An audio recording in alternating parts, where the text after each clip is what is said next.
Well, folks, a bunch of university presidents, top university presidents, humiliated themselves in front of Congress. So SNL decided, well, they were actually the victims. So Saturday Night Live opened this week with a skit about this congressional hearing. Now, this is pretty rich territory, right? This is a rich vein to mine. You have 3 university presidents, all of whom are supposedly intellectuals who can't answer a basic question. So was SNL's skit about the stupidity of our higher education officials, or was it about how Elise Stefanik, the person asking very simple questions, was the bad person? Oh, you know the answer to this one, because the cast over at SNL, the writers, the higher-ups there, totally agree with the DEI revolution. So that means the villain in this piece is Stefanik. Here we go. Now, I'm going to start screaming questions at these women like I'm Billy Eichner. Anti-Semitism, yay or nay? I'm sorry, what? Yes or no is calling for the genocide of Jews against the code of conduct for Harvard. Well, it depends on the context. What? That can't be your answer, you pen lady. Same question, yes or no? Well, we are serious about stopping all forms of hatred, anti-Semitism, Islamophobia. The second one, and my tea lady, chance to steal. And keep in mind, if you don't say yes, you're going to make me look good, which is really, really hard to do.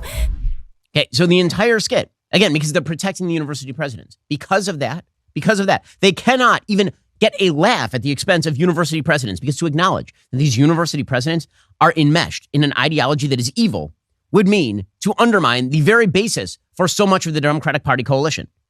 Now, it doesn't have to be this way. The Democratic Party could embrace just a broader agenda, right? An agenda that used to be what was called like the John Edwards kind of agenda, the Two Americas, more kind of class-based agenda, as opposed to the racially based agenda that is DEI.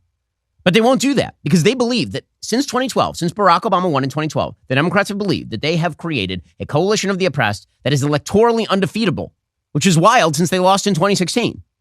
But they're going to keep pushing this.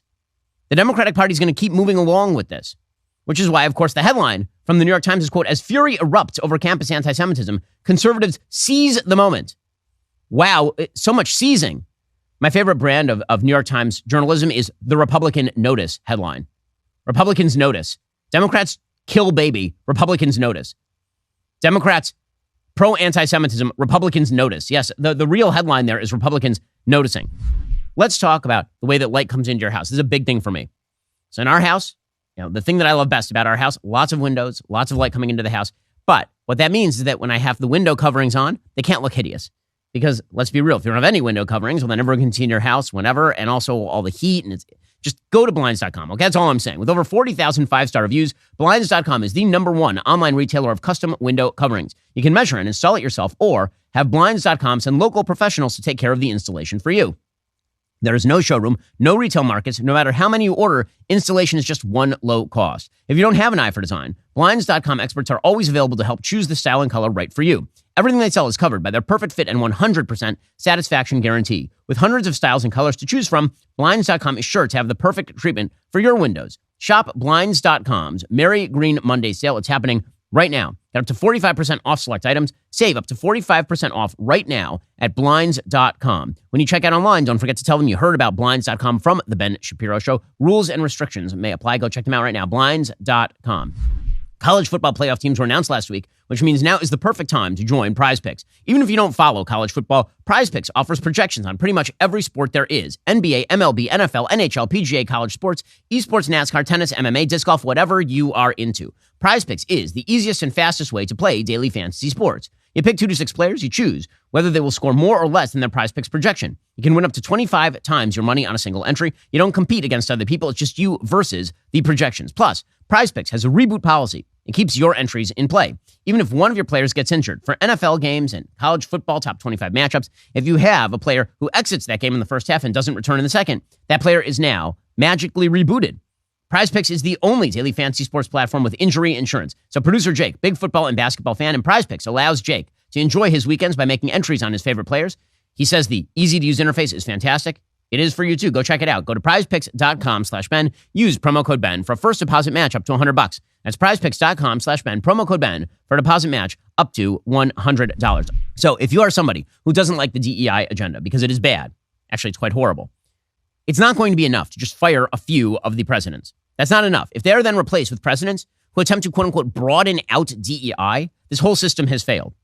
So first of all, DEI cannot actually be broadened out to include, say, Asian Americans and Jews, because to do so would be to include them in the oppression hierarchy. And to do that would be to explode the oppression hierarchy because Jews and Asians are too successful. So you can't do that. But let's say they try. Let's say that they try to put a friendly face on this. The way that's going to work is with more speech restrictions on campus. So there are two ways that this can go. The way this can go, number one, is that you could just explode the DEI agenda, which would mean that people would have to become less sensitive on campus. It would mean that, yeah, you can chant some really bad stuff about Jews, but it would also mean that you could say some, reasonable things like boys are not girls on campus without being dragged into the dean's office. That you could be, quote unquote, fat phobic by mentioning that being overweight is bad for your health without being dragged into the dean's office. In other words, the answer to this would be to get rid of DEI entirely. Right? That is the better solution. Do you think they're going to go for that? Or are they going to go for more speech codes? Because more control is always the answer from people who love control. You guessed it. Obviously, the media and members of the intelligentsia are trying to move along with the idea that there need to be more controls over speech. See, the problem with what the university president said the other day, they were making the argument that free speech means that people have to be able to chant genocidal slogans against Jews. I'd be open to that argument. I really would. If I had not been banned from half the college campuses in America, I'd be open to that argument. If a bunch of other people had not been banned from college campuses, including students, the same university that said that Kyle Kashuv, a student at Parkland, who in a group text when he was 16 years old wrote a racial slur, had to be banned from Harvard because he couldn't be admitted because of that.